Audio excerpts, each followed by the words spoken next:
Hi, everyone, and welcome to the Crush It in Sales podcast. My name is Melinda Van Fleet, and I'm a sales strategy and success coach. And thank you in advance for joining me. If you listen to this podcast on a weekly basis, you may notice that last week I did not put out a new episode. And there's a very good reason for that. And that is I use my husband's Mac because we record on GarageBand and his Mac had decided not to work.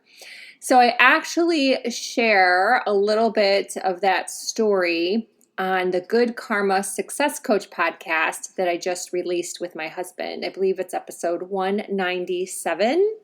About trusting the universe and asking for help and having confidence and gratitude. So check that podcast out if you want to hear the story.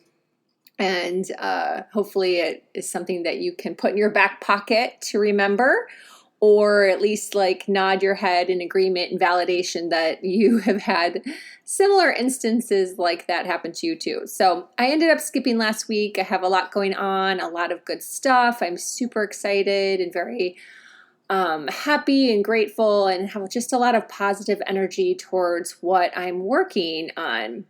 And just all good things. So very, very excited.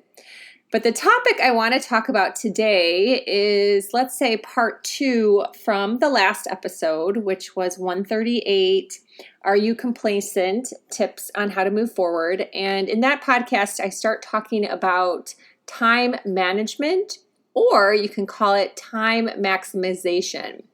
And let's face it, this subject is not sexy. It is not sexy. It is not talking about making millions of dollars in that context. It's not talking about manifesting your dream house or an amazing new car or a fabulous new lover. This is about time management. Yep. But here's the thing, people. Time management is crucial for your success and for those things to come true, the things you are desiring, the things you want as part of your life. You have to have control of your time.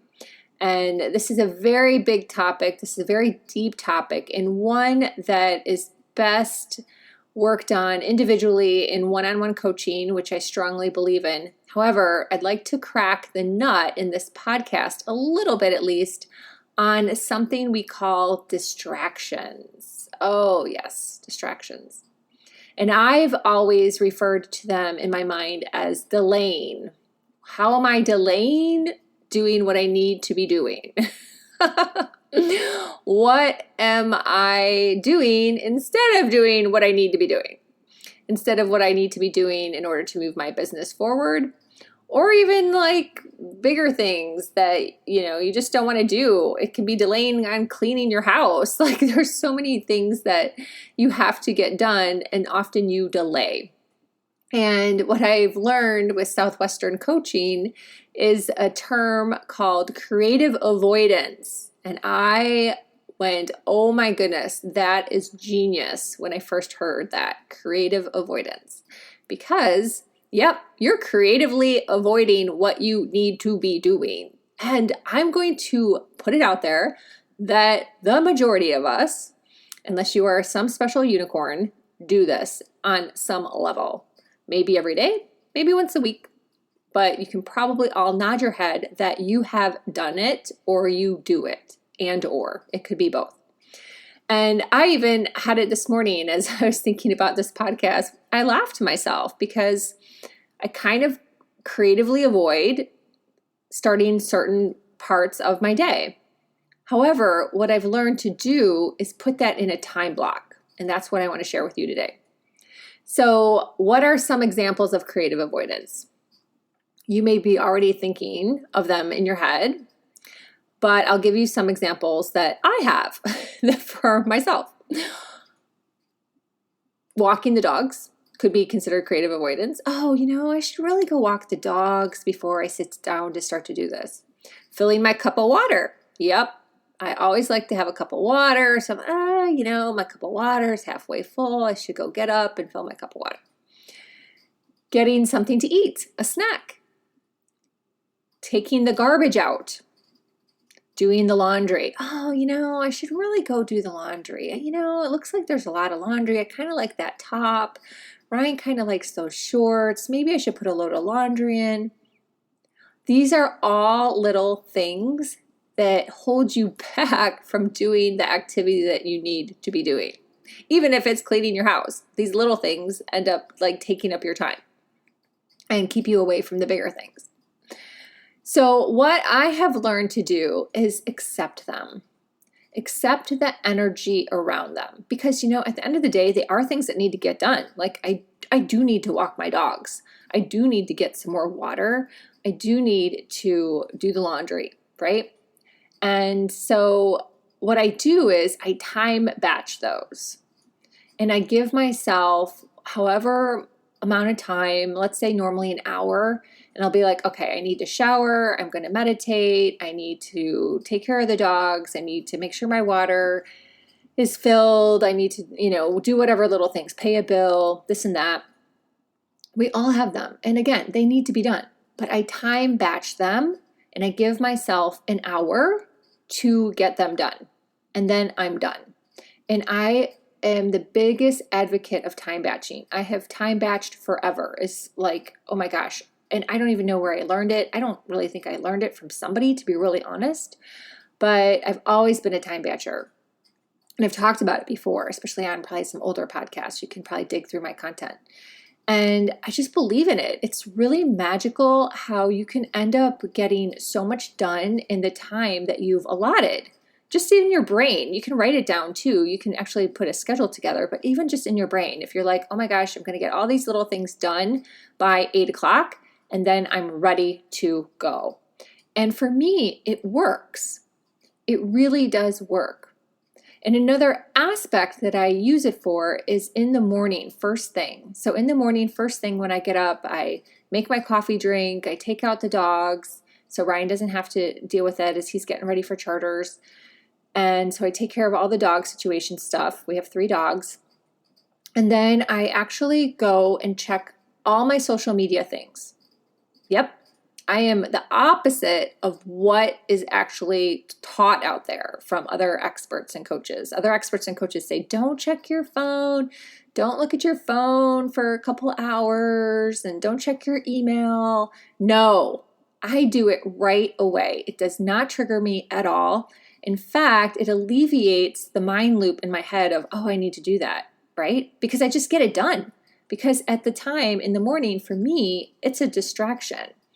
It's not something that is really productive or intentional. It's just me checking like, oh, yeah, I want to comment like on this person's post, or this is what's going on, or this person sent me a DM. It's really just kind of getting it out of the way. And then I don't think about it the rest of the day. And then when I go back on social media, it's more intentional. It's intentionally to post, to spread love, to market my business. It's intentional. And I've gotten out of the energy of social media being a distraction, right? Because mostly for social media, people, it's a distraction. People scrolling through their phones, it's a distraction. That's just a distraction. You're creatively avoiding doing something. You are delaying doing something. So I've really had this as a practice for quite some time. I don't even know when. And that is my practice. And I give myself about an hour having my coffee, taking care of the dogs, and then going through all my accounts, including Medium. Look at Medium, I look at Twitter, Instagram, Facebook, LinkedIn, my emails, any other little thing that's just popping up in my brain that I want to look at online. And I just get it done. And it's an hour. It's about an hour. And then I go for my walk and I'm like good to go. I get it all done. I get that done. And again, then if I pop on social media later in the day, it's intentional. It has an intention around why I'm doing it, and I'm not just being distracted and wanting to avoid doing something else. And there are so many simple tips around this. I know this is also something that's just not rocket science. Put your phone in a drawer. Put it in a drawer. Out of sight, out of mind. Like, it actually can work. Shut the email down. Shut it down so you don't see the little flag going up. Shut it down. Simple things like this. Simple things. Again, this is not rocket science, but the problem is no one does it. Or not many people do it. I'll put it like that, because some people do, including myself. But there are still so many opportunities for people to be like, okay, that's a distraction. How can I change it? So you may not resonate with the tips that I'm sharing that work for me, and that's totally fine. We are all different, and I really hope people start to understand that from an energetic level. Is like, find what works for you. Try something. If it works for you, great. Stick to it. Make it a habit. If it doesn't, find something else.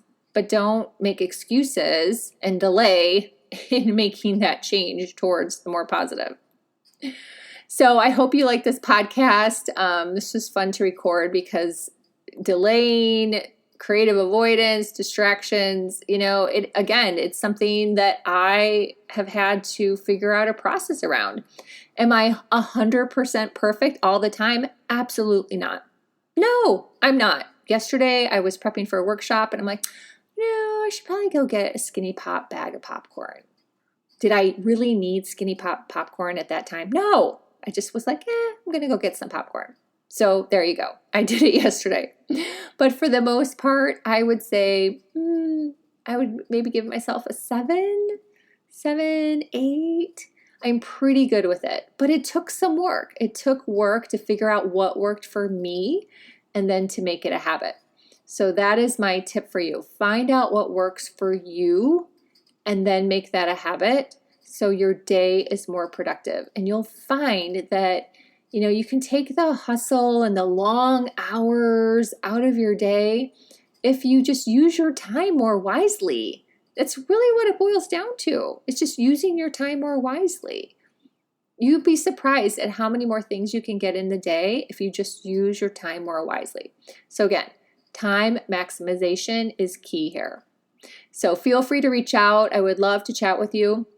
If you are someone who has a sales team and are interested in one of the complimentary and customized workshops that we offer through Southwestern Coaching, where we also share about our amazing transformational one-on-one coaching program, please reach out to me. You can always find me on LinkedIn, Facebook, Twitter, or Instagram, and my personal email is melinda@melindavanfleet.com. Until next week, I hope you crush it in sales. Thank you for listening.